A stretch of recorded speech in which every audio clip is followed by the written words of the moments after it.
Dr. Eckenrod here. You might have seen my shorter video on Facebook about assessing who's in your life and who gets to stay, who needs boundaries, and who needs to go.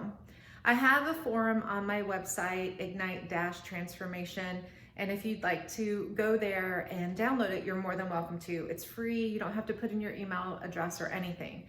But I'm sitting at a very long table intentionally to demonstrate that there can be a lot of seats at your table. And to protect your mental health and well-being, it is important to assess pretty regularly who you allow into your life and who is allowed to stay in your life. Now, on this form, there are 3 columns. In the first column, those are the people that you keep.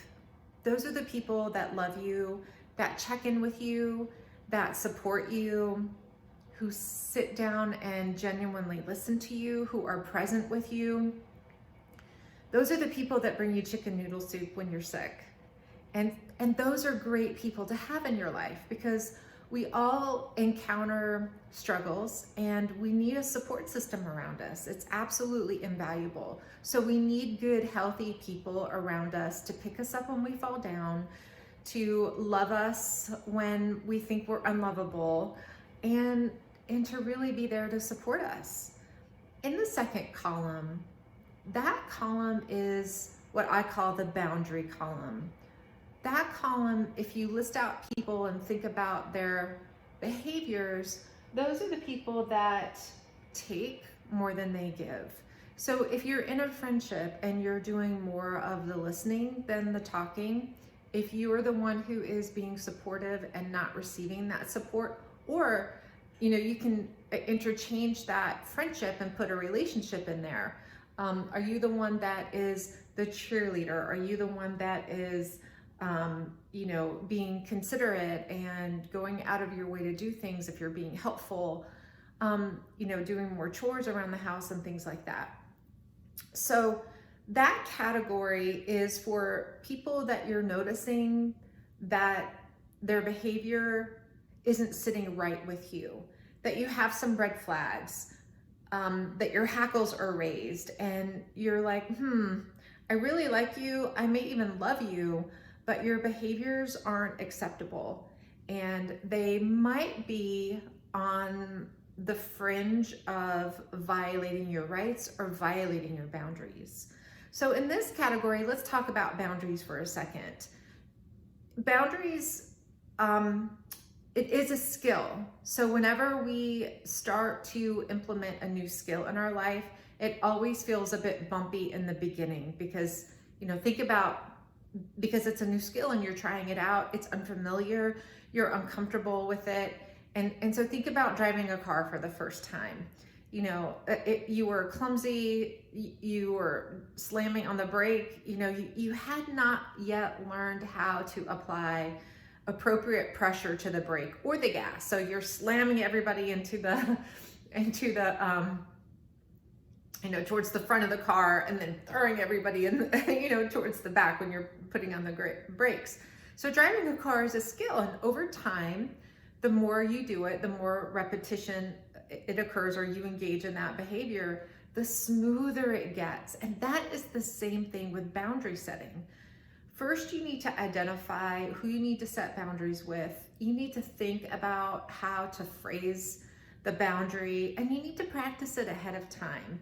And then when you're in that situation where a boundary is necessary, then you need to implement it. So we'll talk about boundary settings. There's a couple key parts to setting boundaries. First, you verbalize the behavior that is happening. Second, you set the boundary. And third, you stick to the boundary. So for example, I'll give you a good example between a parent and a child. And I'm going to use, this is a hypothetical situation, but I will just interject myself and my youngest son, Bryson. And the reason for that is because I want to demonstrate how intimidating it can be to set a boundary with somebody who is taller than you. Bryson is just hit 6 foot and I am about 5'6", 5'7". So setting a boundary with somebody while you're looking up at them is physically intimidating. And it also depends in terms of proxemics about proxemics is how far away or close that person is to you. So the closer they are to you and the taller they are to you, the more intimidating it is. So just keep that in mind. You may want to step back, and you might want to stand in a position that is empowering to you. Both feet firmly planted on the ground. Mountain pose in yoga is a great example. Both feet are firmly planted on the ground. Your knees are over your ankles, your hips are over your knees, and your shoulders are over your hips. So there is like this straight alignment. So it forces you to pull your shoulders back and elongate your body. So that's just one example of how you can use your body in terms of non-verbally to reinforce your boundary. So a boundary, in this case with Bryson, I will say, it's not appropriate for you to yell at me, or I'm uncomfortable when we're having a discussion and you raise your voice and you start yelling. If you continue to yell at me, then I will leave. That is the boundary right there. You're setting the behavior. If you continue, and whatever the behavior is, then I will leave, or I will hang up the phone with you. The key element in this first is to set the boundary and the behavior and verbalize that it's unacceptable. The second key is to communicate to the person what will happen.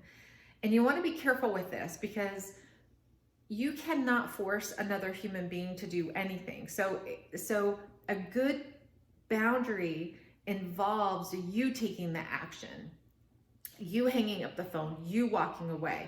Imagine me with Bryson, who's 6 foot, he's 15 years old, me saying, if you continue to yell at me, then you will go to your room. He could immediately turn around and say, no, or that's not going to happen. And he could step towards me, which would be really threatening. So you want to mitigate those things, and you want to take power into your own hands, and you want to implement that behavior, the then I will, when the person doesn't respect your boundary. People need to learn how to treat you, and you teach them how to treat you. So that's really important. So remember, you are in charge of setting the boundary. Identify it, set it, give the consequence of what will happen, and then if they push your boundary or challenge your boundary, immediately engage in that behavior that you said you would, like walking away.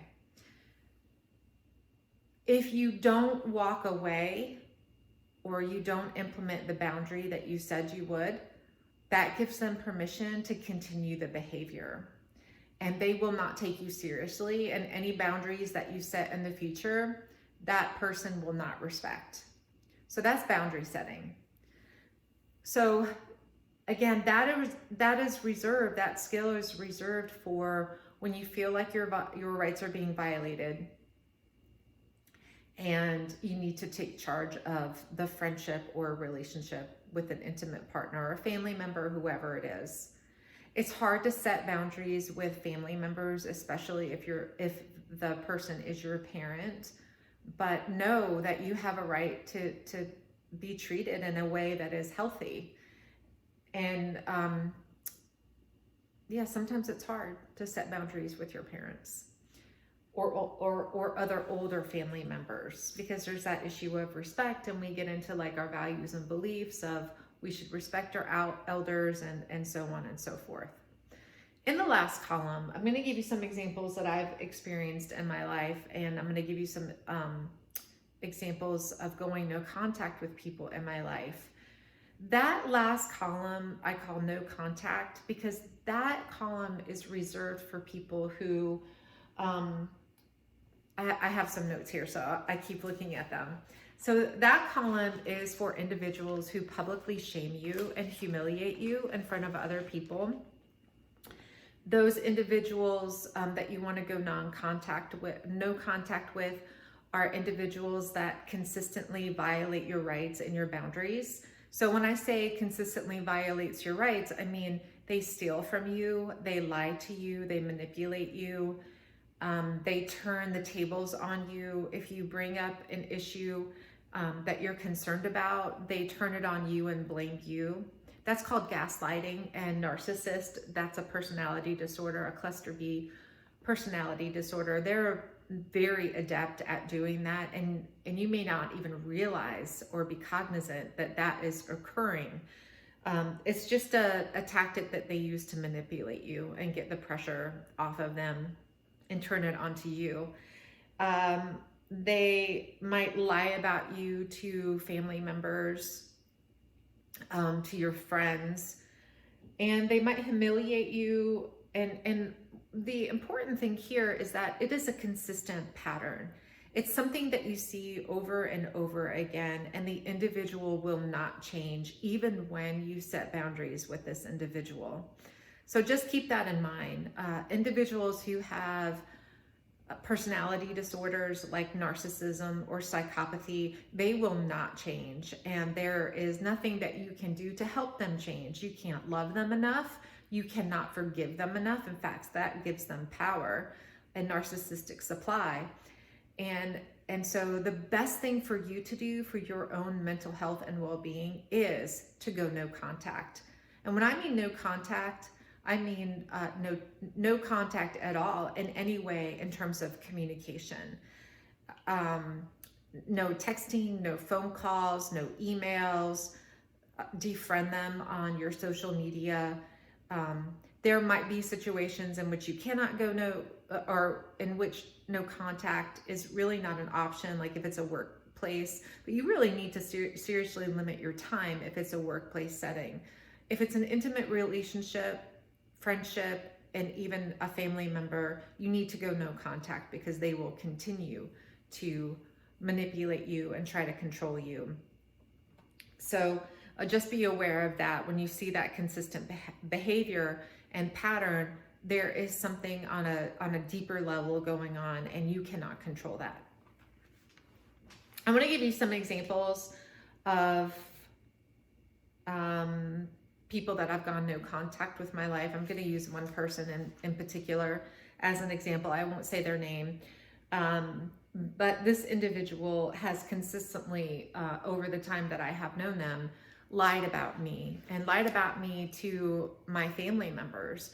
And that was really hurtful, to be confronted by family members about things that I had not done or said. And then when you engage them and talk to them and ask them, like, where did this come from? Where did this originate? Which is a good question to ask people. It all went back to the same person.